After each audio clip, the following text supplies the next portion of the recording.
ഫാത്തുമ ബിബി റളിയല്ലാഹു അൻഹ അലി റളിയല്ലാഹുവിനോട് ഒരു വസിയത്ത് ചെയ്തിരുന്നു. അത് നിങ്ങൾക്കറിയാമോ? യാ അലി, ഞാൻ മരണപ്പെട്ടാൽ എൻ്റെ ജനാസ രാവിലെ ഖബറടക്കരുത്, എന്നെ രാത്രിയിലെ ഖബറടക്കാവൂ.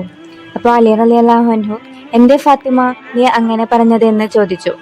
അപ്പോൾ മറുപടി ഇങ്ങനെയായിരുന്നു: എൻ്റെ ജനാസ കൊണ്ടുപോകുമ്പോൾ എൻ്റെ ശരീരത്തിന്റെ വടിവ് മറ്റു പുരുഷന്മാർ കാണുമോ എന്ന് ഞാൻ ഭയക്കുന്നു. സുബ്ഹാനല്ലാഹ്. ഒരു പുരുഷൻ മരണപ്പെട്ടാൽ അവരെ 3 കഷ്ണം തുണിയിലാണ് മരണം ചെയ്യപ്പെടുന്നത്. എന്നാൽ ഒരു സ്ത്രീയോ?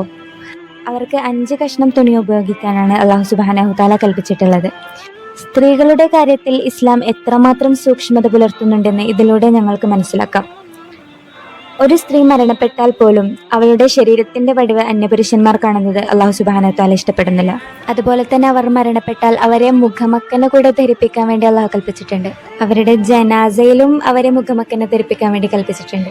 And it was beautifully written was, "You want your last day be the first day of your hijab." നിങ്ങളുടെ ജീവിതത്തിലെ അവസാന ദിവസത്തെ നിങ്ങൾ ഹിജാബ് ധരിക്കുന്ന ആദ്യ ദിവസമാക്കരുത്. എത്ര ആഴത്തിലുള്ള ആശയമാണിത്! സുബ്ഹാനല്ലാഹ്. Think it all of you.